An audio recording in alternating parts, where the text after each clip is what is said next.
नमस्कार, times now Navbharat पर आपका बहुत बहुत स्वागत है। आपके साथ मैं हूं राकेश पांडे। शाम के 5 बजने वाले हैं। वक्त हो गया है देश के सबसे पसंदीदा डिबेट शो राष्ट्रवाद का। राष्ट्रवाद यानी देश से बढ़कर कुछ नहीं। और आज का सवाल कि जीएसटी में बहाना कांग्रेस का असल मकसद क्या? टुकड़े टुकड़े गैंग पर आंसू बहाना। मोदी की मां को गाली भारी पड़ गई तो मुंह छिपाने लगे क्या विरोधी? मोदी के खिलाफ सारे प्लान फुस हो गए तभी विपक्ष में खलबली मची है। ये सारे सवाल इसलिए उठ रहे हैं क्योंकि मोदी सरकार ने जीएसटी में सुधार किया तो कांग्रेस ने बिहार चुनाव से जोड़कर इसकी टाइमिंग पर सवाल उठा दिए। पीएम मोदी की मां को गाली दी गई, इस पर आज बिहार बंद रहा तो कांग्रेस ने इस पर भी सवाल उठा दिया। यहां तक कह दिया कि पीएम मोदी तो रंगमंच के कलाकार हैं। यह तक कह दिया गया कि पीएम मोदी के आंसू इलेक्शन पर ही क्यों टपकते हैं। कांग्रेस प्रवक्ता पवन खेड़ा तो यहां तक कह गए कि हजारों लोग जेल में बिना ट्रायल के बैठे हैं, उनकी मां नहीं दिखती क्या? तो सवाल है कि कांग्रेस का यह दर्द क्या उमर खालिद और शर्जील इमाम के लिए था क्योंकि हाईकोर्ट ने उनकी बेल याचिका खारिज कर दी। करेंगे डिबेट, लेकिन पहले इस रिपोर्ट को देखिए।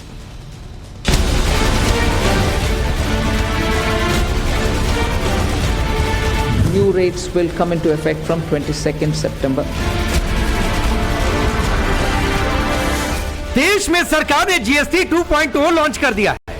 बाजार से लेकर आम लोगों तक में जीएसटी सुधार को लेकर जबरदस्त उत्साह है, लेकिन विपक्ष में इस पर सियासत और क्रेडिट लेने की होड़ लगी है। एक और कांग्रेस इसकी टाइमिंग पर सवाल उठा रही तो दूसरी ओर कह रही कि राहुल गांधी की सलाह मानने में सरकार को 9 साल लगे।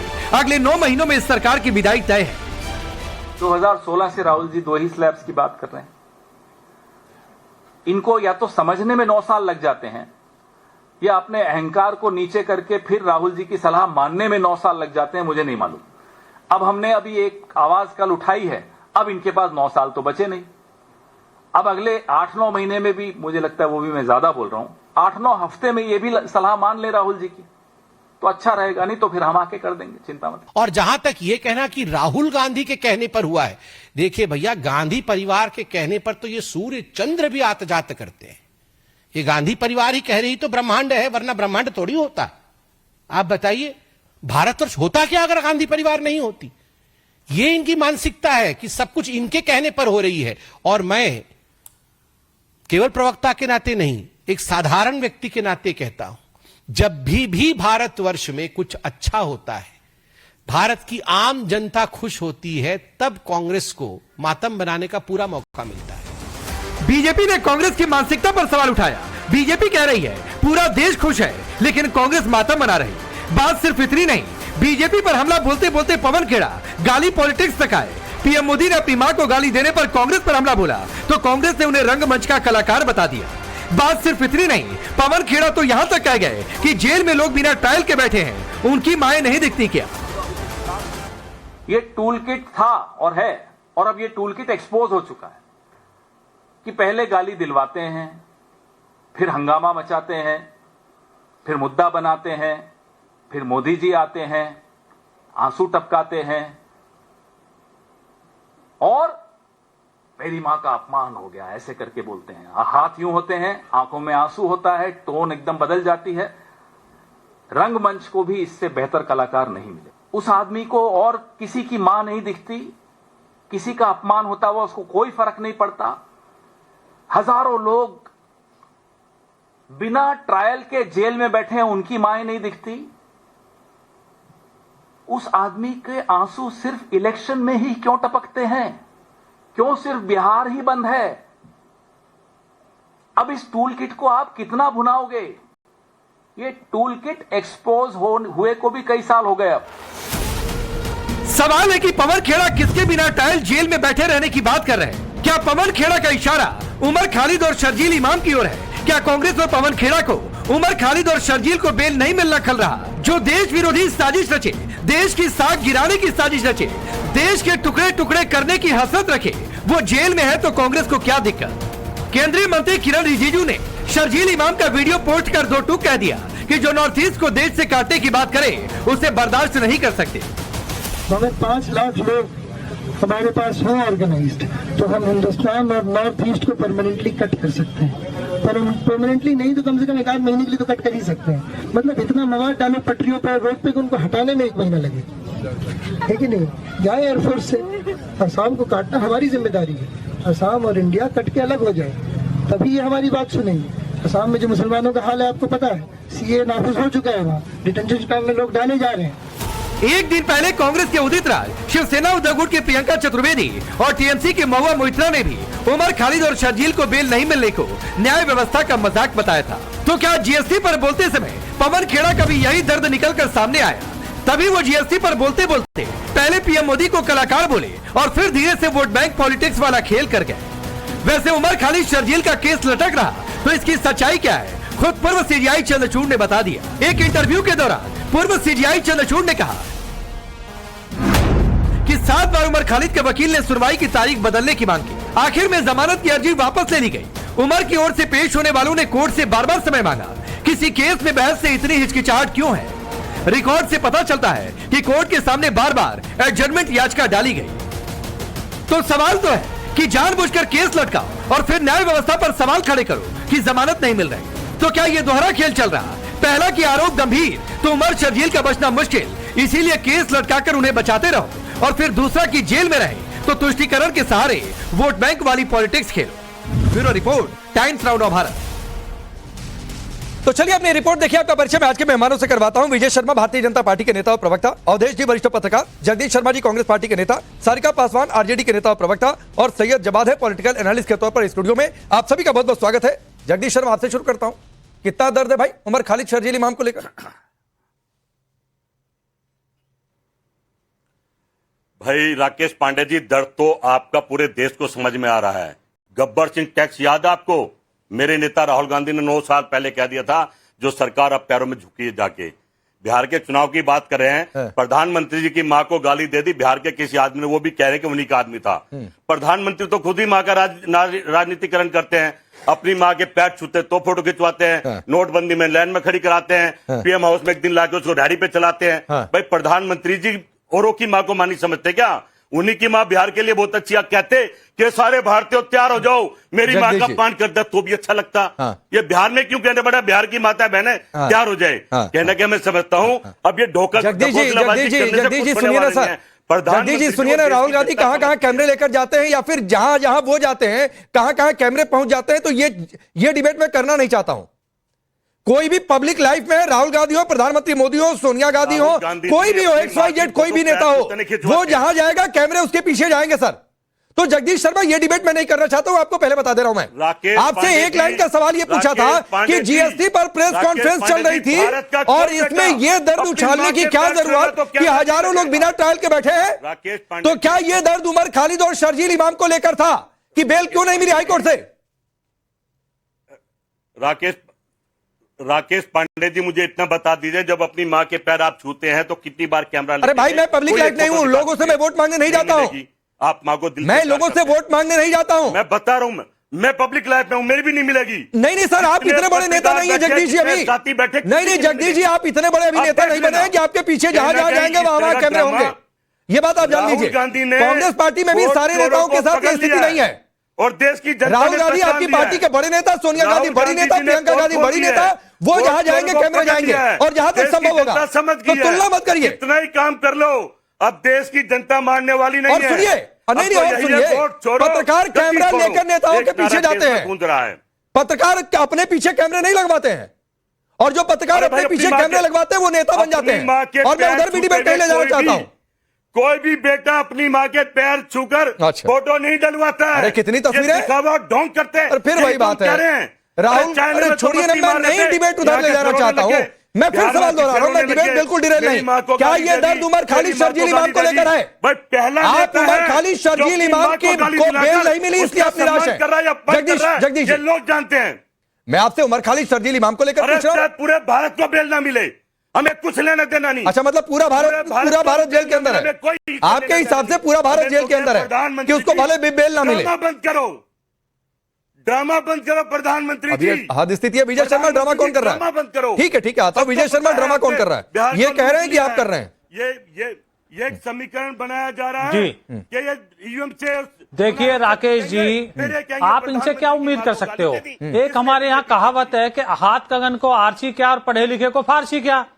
तो इनकी माताजी जो है सोनिया गांधी जी, वो तो आतंकवादियों के लिए रोई थी, ये तो सर्वविदित है। यासीन मलिक जो हत्यारा था हमारे फौजी भाइयों का, उनको प्रधानमंत्री मनमोहन सिंह तत्कालीन उस टाइम के डिनर पे बुलाते हैं।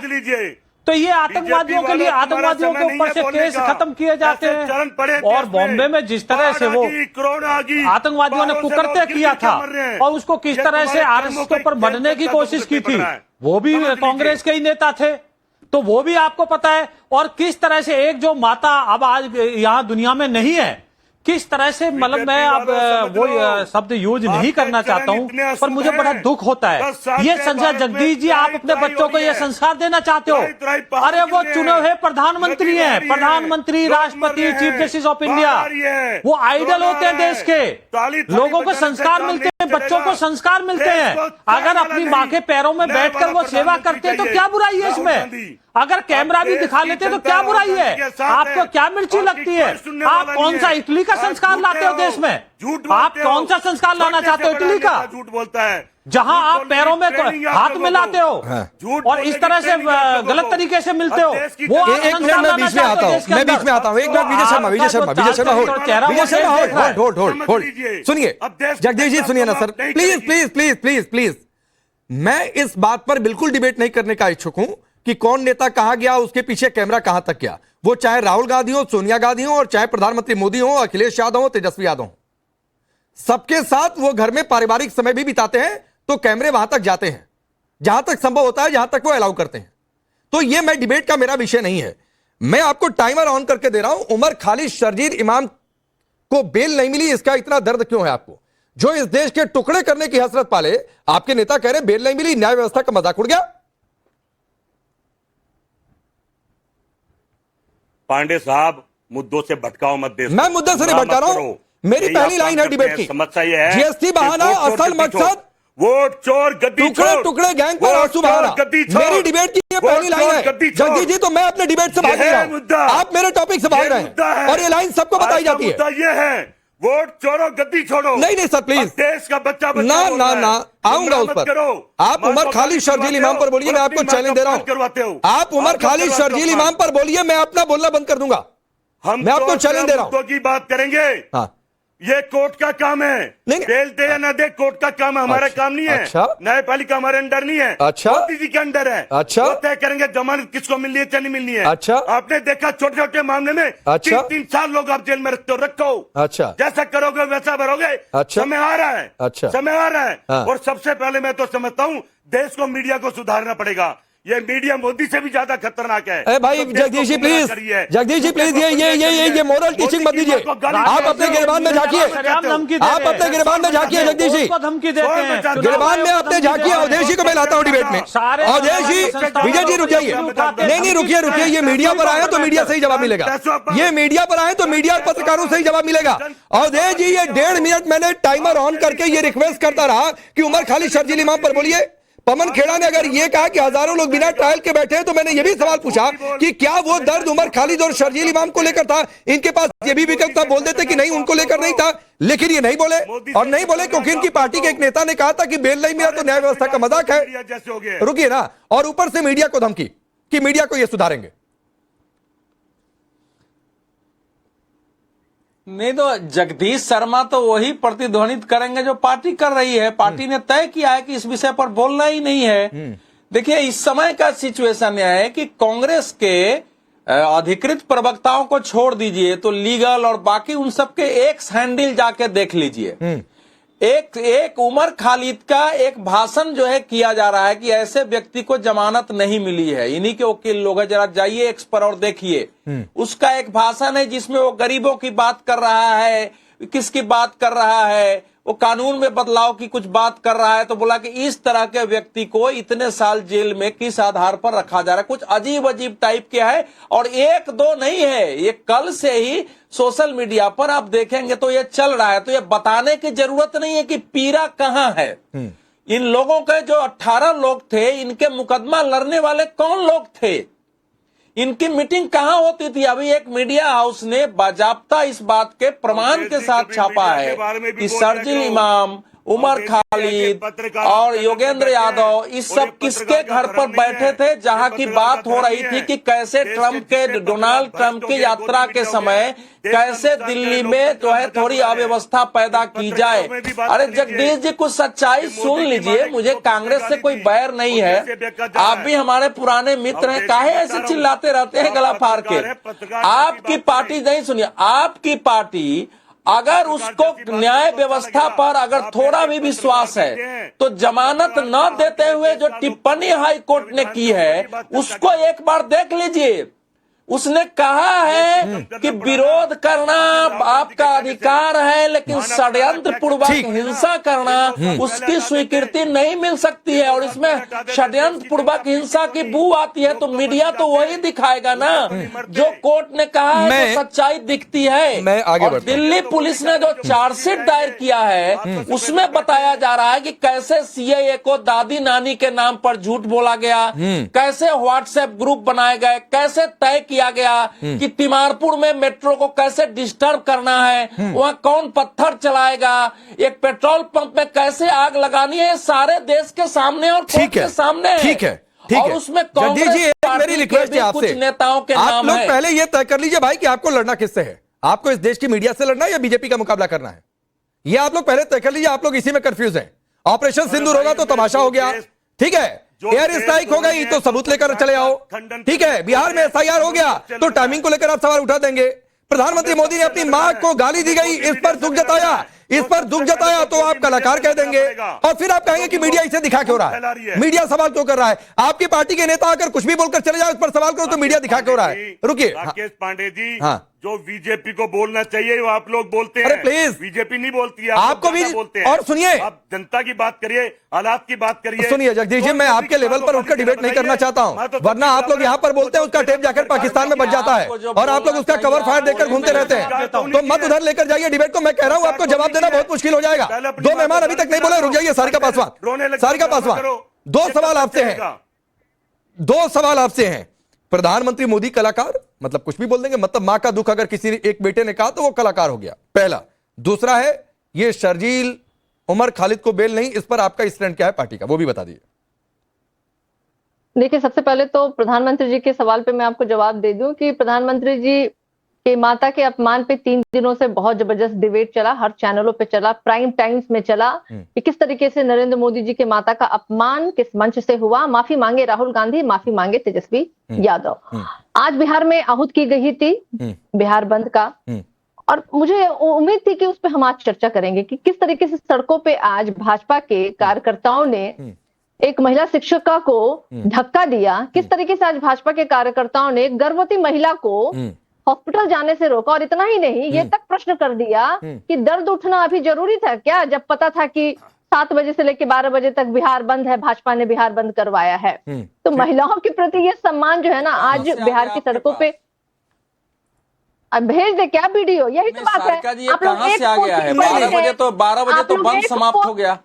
नहीं, मेरा उसमें एक और मेरा उसमें सवाल है। 12 बजे बंद समाप्त हो गया। इमरजेंसी सेवाएं सारे इससे मुक्त रखा गया था, हॉस्पिटल जाने वाले को मुक्त रखा गया था। सुनिए, नहीं ठीक है अवधेश जी, मैं इसमें एक अलग लाइन लेता हूँ, मैं इसमें एक अलग लेता हूँ। सुनिए ना मैडम, सुनिए सारिका जी, मैंने मान लिया आप जो कह रही हैं, गंदी गाली दी गई, उसके एक शब्द में आलोचना की बजाय अगर भाजपा विरोध कर रही है तो वो नहीं, एक शब्द में किसी ने उसकी आलोचना नहीं की कि वो गलत हुआ है, हमारा विरोध है, हम गाली से सहमत नहीं है। ये 4-5 दिनों तक बोलने के लिए तैयार नहीं। कल तेजस्वी जी ने थोड़ा बहुत बोला है, और पूरे नहीं सारिका पासवान, अवधेश जी एक मिनट, सारिका पासवान सुनिए, मैंने मान लिया आपने जो कहा। सुनिए, अगर वो सुनिए अवधेश जी एक मिनट, सारिका पासवान आपने जो कहा है, आपने जो कहा, सुनिए, आपने जो सवाल उठाया उसका जवाब मिलेगा यहाँ पर। विजय शर्मा उसका देंगे, और वो तस्वीरें कुछ मैंने भी सोशल मीडिया पर देखी। और सुनिए ना, रुक जाइए सारिका जी, सवाल सुनिए, लेकिन सवाल यह कि क्या आप ये सवाल पूछने का आपकी पार्टी नैतिक अधिकार रखती है? आपकी पार्टी ने जब बिहार बंद बुलाया था, कितनी जगहों पर एम्बुलेंसेस रोकी गई थी और कहा गया था कि देख लेंगे, तब तो नहीं। अब आप ट्रेन रोकी गई, बसें नहीं, मैं तुलना नहीं कर रहा हूँ, लेकिन मैं ये सिर्फ पूछ रहा हूँ कि ये सवाल पूछने का क्या नैतिक अधिकार आपको है, आपकी पार्टी को? चलिए आइए, अब उमर खालिद पर बोलिए। तुलना करनी पड़ेगी, ये तुलना की भी है कि राजनीतिक संस्कृति कौन सी चल रही है देश में। राकेश जी, हाँ ठीक है मैडम, 30 सेकंड से ज्यादा, 1 मिनट करीब करीब बोलिए। अवधेश जी रुक जाइए, सारिका पासवान अब उमर खालिद शर्जील इमाम पर बोलिए। आप मुझे, अरे उमर खालिद पे भी बोलेंगे और मोदी जी पे भी बोलेंगे। हाँ बोलिए उमर खालिद पर। तो इम्पोर्टेंट ये बात है कि 3 दिनों से प्राइम चैनल्स में डिबेट तो चल क्या रहा था दिक्कत है? और आज बिहार में, अरे कोई दिक्कत नहीं है। तो फिर किसी की मां को गाली हो जाए, देश के प्रधानमंत्री की मां को गाली, और आप चाह रहे हैं कि चैनलों पर डिबेट भी ना हो और उस पर सवाल भी ना पूछा जाए? 30 सेकंड में आपको बर्दाश्त नहीं, उमर खालिद शर्जील इमाम पर बोलिए। 30 सेकंड नहीं, 1 मिनट देता हूं। उमर खालिद शर्जील इमाम, आज हम ये बताएंगे कि बिहार में किस तरीके से भाजपा के गुंडा उमर खालिद शर्जील इमाम, उमर खालिद शर्जील इमाम, आप जितनी देर बोलेंगे मैं चुप रहूंगा। बार बाला बोला किस तरीके से गर्भवती महिला अरे बोला गलत है, को आगे नहीं बढ़ने दिया गया। ये मैं कह रहा हूं गलत है। अब उमर खालिद शर्जील इमाम पर आइए, उमर खालिद शर्जील इमाम पर आइए, उमर खालिद शर्जील इमाम पर आइए, बात करेंगे ये वाला बात पे। उमर खालिद शर्जील इमाम पर बोलिए, उमर खालिद शर्जील इमाम पर बोलिए, पूछने का उमर खालिद शर्जील इमाम पर बोलिए। क्या दिक्कत है? वोट बैंक नाराज हो जाएगा। नैतिक वाले विषय पे, अरे जिस भारतीय जनता पार्टी का नारी और नैतिकता से कोई लेना देना नहीं है, उसी विषय पे आप 3 दिनों से हमसे भुकवा रहे थे, और आज जब हम बोले हैं तो कह रहे हैं कि खालिद पे बोलिए, खालिद पे बोलिए। अरे मोदी पे कहा नहीं बोलेंगे जी, मोदी पे बोलेंगे। अरे बोलिए, 2 दिन पहले अभी तक बोली ना मोदी पर, अब शर्जील इमाम पर बोलिए। क्या वोट बैंक नाराज हो जाएगा क्या सारिका पासवान? दिलीप जैसा मुस्लिम वोट बैंक नहीं मिलेगा क्या आपको बिहार में? अरे कैसे नहीं मिलेगा? मुस्लिम भाई हमारे, हम लोग को वोट देंगे। आपको चिंता करने का जरूरत नहीं है मुस्लिम भाइयों का। अच्छा, मुस्लिम भाई, दलित भाई, ठेकेदारी है क्या? भाई सब हम लोग को वोट करेंगे। ठेकेदारी है? ये जवाब दीजिए ना उमर खालिद शर्जील इमाम पर, बोलिए। वोट के लिए अपनी माता को घसीट करके ना, छोड़िए ना, पॉलिटिक्स के छोड़िए छोड़िए, कौन वोट के लिए किसको घसीट रहा है? उमर खालिद शर्जील इमाम, माँ को भी घसीट करके ले आए। उमर खालिद शर्जील इमाम। अरे मोदी जी अपनी मरी हुई माँ को घसीट के ले आए राजनीतिक पटलों पे और रोने लगे। 1.5 मिनट, चलिए एक छोटा जवाब 30 सेकंड का विजय शर्मा आपका। 1.5 मिनट इनको भी दिया। उमर खालिद शर्जील इमाम पर जुबान नहीं खुली, जाहिर सी बात है वोट बैंक का सवाल है, बोलेंगे नहीं। राकेश जी, ऐसे अपराधी जो देश के टुकड़े करने की बातें करते हो, चिकन नेक की, उस आदमियों के साथ कांग्रेस खड़ी है।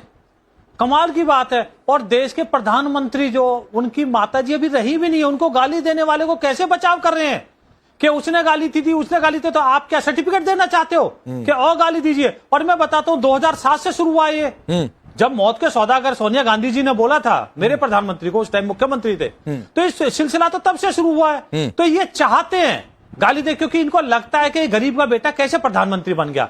आप मुझे बताइए, न्यायिक प्रक्रिया में क्या इनको विश्वास नहीं है क्या? जब इनके हक में फैसला आता है तो ठीक, मीठा मीठा गप गप और कड़वा कड़वा थू थू।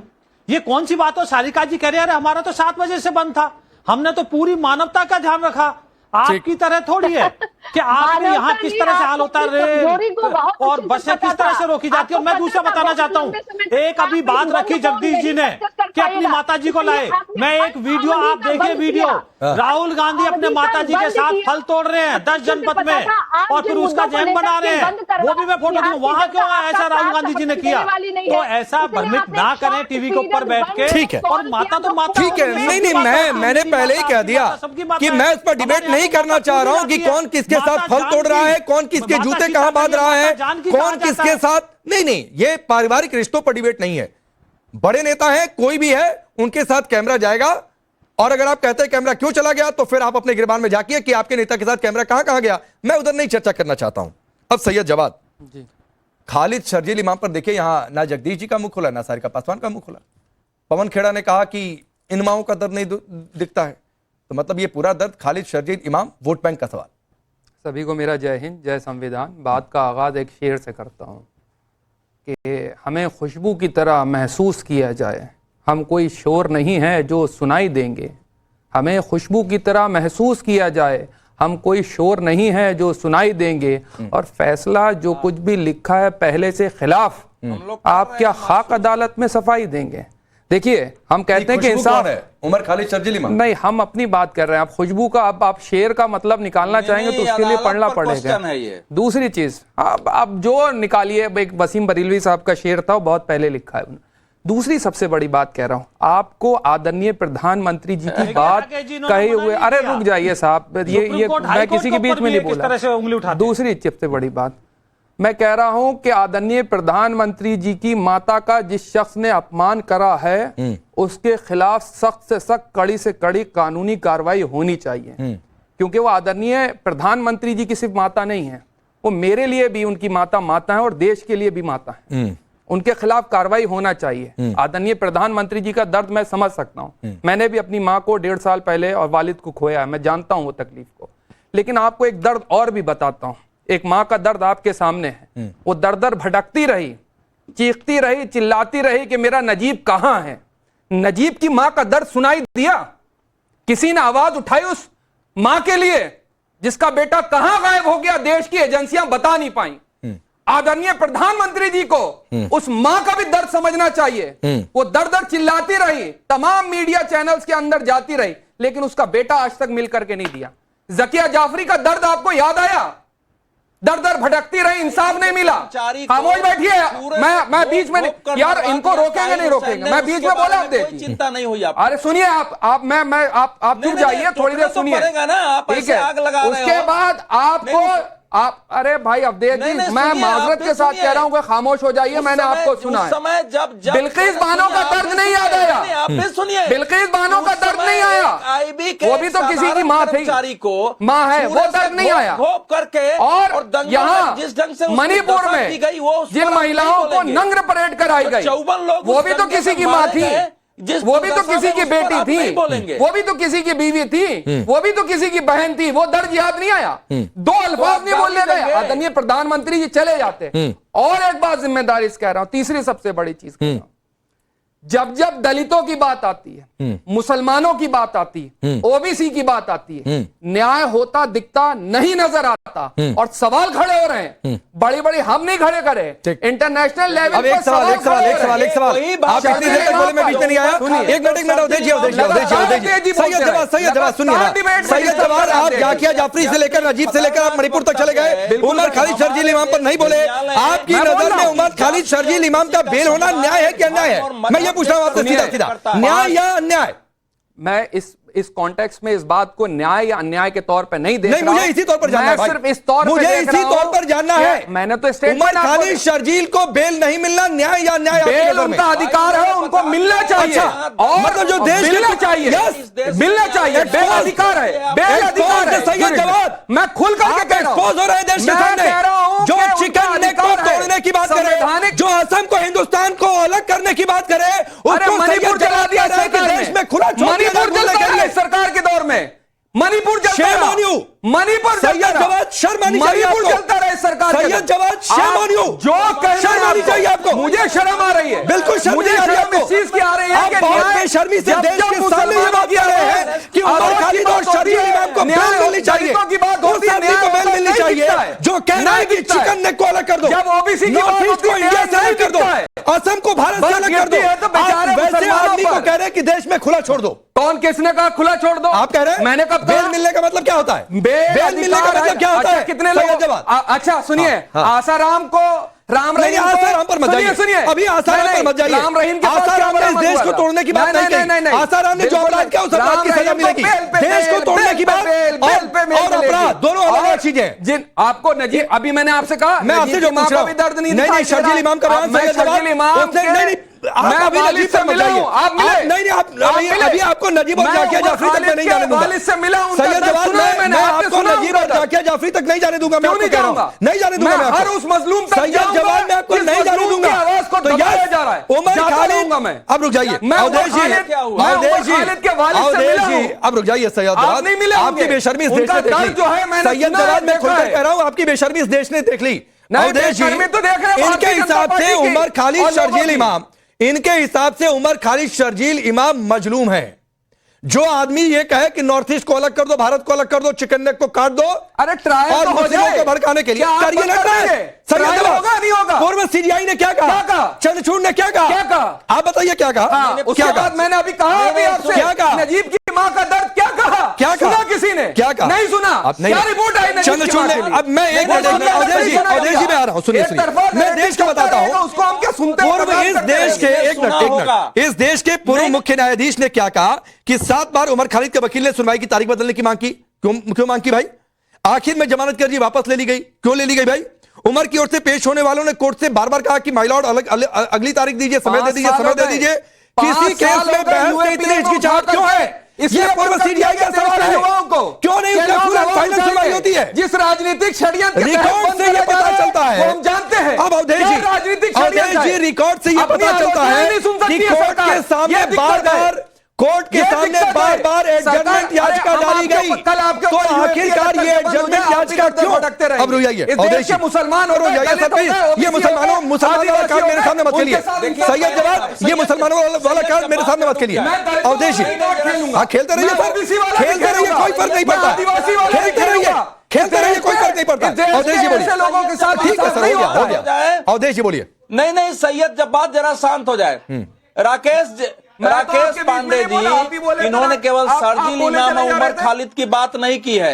जो इस देश के माओइस्ट लगातार कहते रहे हैं कि इस देश में इन्होंने कहा है कि दलितों और मुसलमानों का जब भी मामला आता है न्यायालयों में न्याय नहीं होता है। 52 साल ज्यादा डेंजरस है कार्यालय में तिरंगा नहीं कि फहराया। मुसलमान अगर इस देश में आग लगा दे, दंगे करा दे, गोली मार दे, अरे उस आईबी के कर्मचारी को याद करो जिसको छुरे मार के 46 छुरे उसके शरीर में लगे थे और ताहिर हुसैन ऐसे लोगों ने उसको नाले में फेंक दिया था मार करके, और आपको याद नहीं आ रहा है। ऐसे लोगों को नाथूराम गोडसे के समर्थकों को एक्सपोज करूंगा। नहीं, ऐसी आइडियोलॉजी को एक्सपोज करूंगा जिन्होंने संविधान की प्रतिनिधित्व जलाई। पूरे देश के न्यायालय के बारे में ये कह रहे हो जिन्होंने विजय शर्मा के न्यायालय बनाकर ठीक है, एक मिनट सही जवाब, ऐसे लोगों को एक्सपोज करूंगा। अरे आप खुद एक्सपोज हो गए, आइडियोलॉजी से आप खुद एक्सपोज हो गए, हमेशा आप खुद एक्सपोज हो गए। आप किसी को क्या एक्सपोज करेंगे?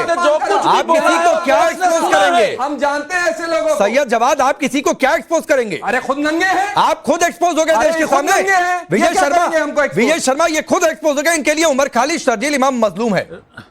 मेरे लिए हर वो शख्स मजलूम है। ठीक है सर, आप मजलूम न्याय आप मजलूम बताते रहिए, लगातार तो जाकर सुनवाई करवाइए। नहीं हम अभी तक इतना समय क्यों हो गया? सुप्रीम कोर्ट में जाकर सुनवाई करनी चाहिए। इस देश में रात को 2 बजे भी खुल जाती है। रुक जाइए विजय शर्मा, आता हूं, इसके बाद जगदीश जी रुक जाइए। राकेश जी, जावेद जी का चेहरा आज बेनकाब हो गया देश के सामने। अरे बेनकाब किस आपका तरह चेहरा से है। इन्होंने प्रश्न चिन्ह लगा दिया न्यायपालिका के ऊपर। और ये जिनका नाम ले रहे हैं, आशाराम हो, राम रहीम हो, सब सजा काट रहे हैं जेल के अंदर, सबको सजा हो रही है। और ये कोर्ट के जबरदस्ती छीनना चाहते हैं वोट के अंदर। और हाई कोर्ट के ऊपर कैसे इन्होंने उंगली उठाई है? क्योंकि इनका हाथ, कांग्रेस का हाथ आतंकवादियों के साथ। आपने देखा होगा कांग्रेस का हाथ आतंकवादियों के साथ। वो आदमी सार्वजनिक तौर पर देश को तोड़ने की बात करता है, और ये व्यक्ति टीवी के ऊपर बैठकर, नेशनल टीवी के ऊपर बैठकर, जिम्मेवार टीवी चैनल पर बैठकर कहता है कि उनको जमानत मिलनी चाहिए। चलिए ठीक है, समय इतना ही है, समय इतना ही है। जगदीश जी नहीं आ पाऊंगा, माफी के साथ। समय इतना ही है, समय इतना ही। एक बात करते हुए सैयद जवाब, क्या आप एक्सपोज हो गए देश के सामने? उमर खालिद शर्जील इमाम मजलूम है जो देश को तोड़ने की बात करे, शर्मा नहीं चाहिए। आप सबका बहुत बहुत शुक्रिया।